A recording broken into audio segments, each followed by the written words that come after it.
नमस्कार, स्वागत है आप सभी का हमारे इस विशेष कार्यक्रम में। दर्शकों, Gorakhpur civil court bar association का चुनाव चल रहा है और अध्यक्ष पद के प्रत्याशियों से मैं उनकी प्राथमिकताओं पर बातचीत कर रहा हूं। तमाम सारे प्रत्याशियों से हमारी वार्ता हुई है। इस समय हमारे साथ अध्यक्ष पद के उम्मीदवार संजय प्रकाश सत्यम जी हैं, तो सत्यम जी से हम बातचीत करेंगे। सत्यम जी के जीवन वृत्त के भी बारे में हल्का सा हम जानकारी करेंगे, ताकि हमारा जो मतदाता है उनका ये जान सके कि हमारा जो प्रत्याशी है वो क्या है, उसकी योग्यता क्या क्या उसके विशेष गुण हैं, उस पर हम बातचीत करेंगे। तो सत्यम जी, आपका हमारे इस विशेष कार्यक्रम में स्वागत है।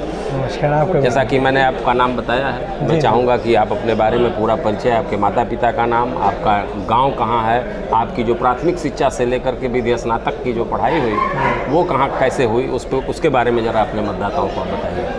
मैं अपने बारे में यही बताना चाहता हूँ कि मेरा नाम संजय प्रकाश सत्यम, एडवोकेट, और विगत 27 सालों से मैं दीवानी कचहरी में अधिवक्ता के तौर पर व्यवसाय में हूँ।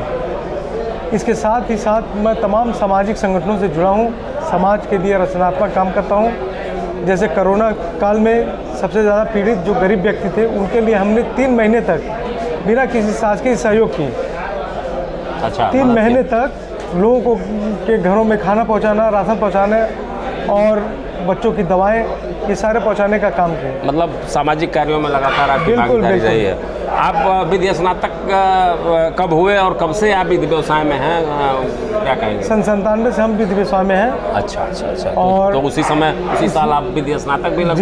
जी। अच्छा, ये बताइए कि आप अध्यक्ष पद का चुनाव लड़ रहे हैं, तो आपकी प्राथमिकताओं में कौन कौन सी चीज़ हैं कि यदि मतदाता आपको अपना अध्यक्ष बनाता है तो कौन कौन से कार्य हैं प्राथमिकता के तौर पर जो आपके जहन में चल रहा है और आप उस पद पर आसीन होते ही वो कार्य प्राथमिकता के तौर पर करेंगे, क्या कहेंगे?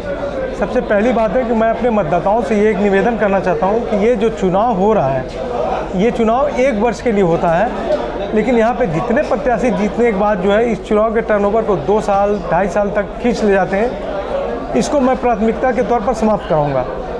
क्योंकि मैं इसके पहले भी मैं प्रत्याशी था, जीता हुआ प्रत्याशी था संयुक्त मंत्री में, उस समय राधेश्याम पांडे जी अध्यक्ष थे, और 1 साल पूरा होने पर पूरी हमारी कार्यकारिणी, जिस कार्यकारिणी में हम लोग थे, त्यागपत्र देकर एल्डर कमेटी को तुरंत चुनाव के लिए छोड़ दिया गया।